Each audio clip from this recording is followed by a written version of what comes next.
আমরা আমাদের সাবমিশনে যেটা বলেছি যে জনাব এটিএর আজহারুল ইসলাম সহ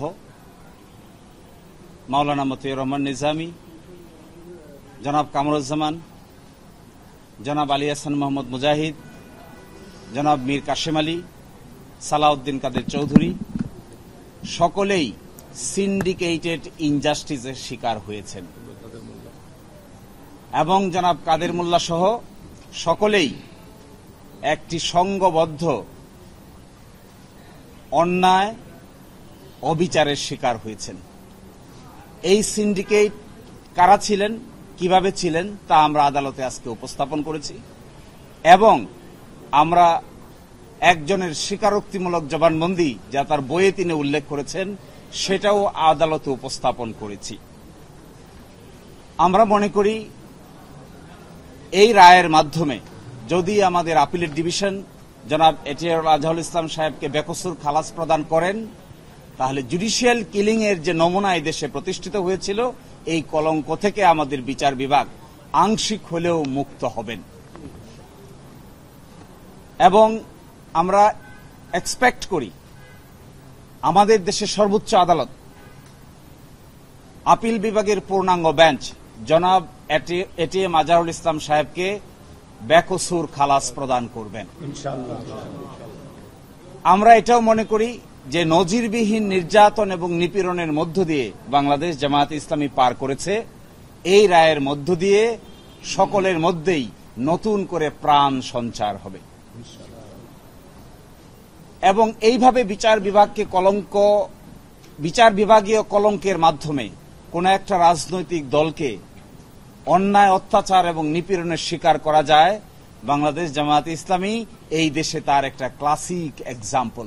কিন্তু যারা এই নির্যাতন নিপীড়ন করেছেন, হত্যা করেছেন, ফাঁসি দিয়েছেন, এনফোর্স ডিসঅ্যাপিয়ার করেছেন, আয়নাগর বানিয়েছেন, শেষ পর্যন্ত তাদের শেষ রক্ষা হয় নাই।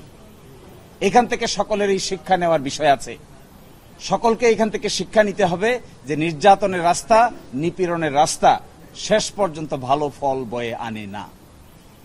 এবং আমরা এটাও আদালতকে বলেছি যে জনাব এটিএম আজহারুল ইসলাম সাহেবকে, তার বয়স ছিল তখন 18 বছর।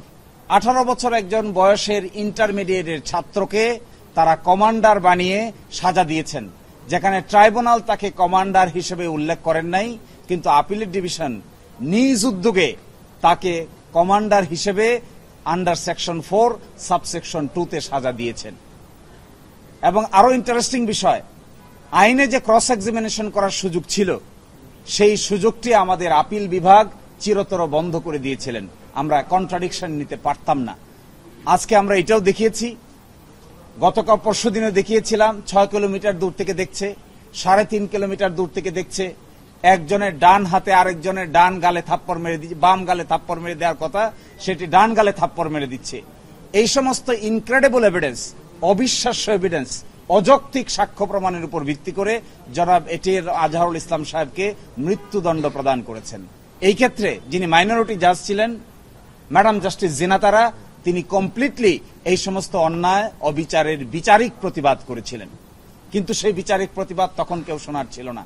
আমরা এটাও বলেছি জনাব এটিএর আজহারুল ইসলাম সাহেবকে আল্লাহ বাঁচিয়ে রেখেছেন, এটি আল্লাহর পরিকল্পনা, এই আল্লাহর পরিকল্পনার ভিত্তিতে তিনি বেঁচে আছেন। এই জন্য আজকে আমরা আদালতের সামনে আল্লাহর পরিকল্পনার ভিত্তিতে আমাদের যুক্তি উপস্থাপন করার সুযোগ পেয়েছি। তারা যদি সুযোগ পেত, তারা যদি মনে করত এবং একটু খেয়াল করত, তারা চাইলে এটিএম আজহারুল ইসলাম সাহেবকেও ফাঁসি কাস্টে ঝুলাতে পারত, কিন্তু আল্লাহর পরিকল্পনার উপরে তারা হাত দিতে পারে নাই। এই কারণেই আজকে আদালতের সামনে আমরা আশা করি আগামী 27 তারিখ যে রায় হবে, বাংলাদেশের বিচার বিভাগের ইতিহাসে নতুন ইতিহাস রচিত হবে। আমরা এটাও আশা করি আগামী 27 তারিখে যা রায় হবে এর মধ্য দিয়ে বিচার বিভাগীয় কলঙ্ক কিছুটা হলেও দূর হবে। আমরা এটাও আশা করি যে জুলুমতন্ত্র কায়েম করা হয়েছিল এই রায়ের মাধ্যমে জুলুমতন্ত্রের কিছুটা হলেও অবসান হবে।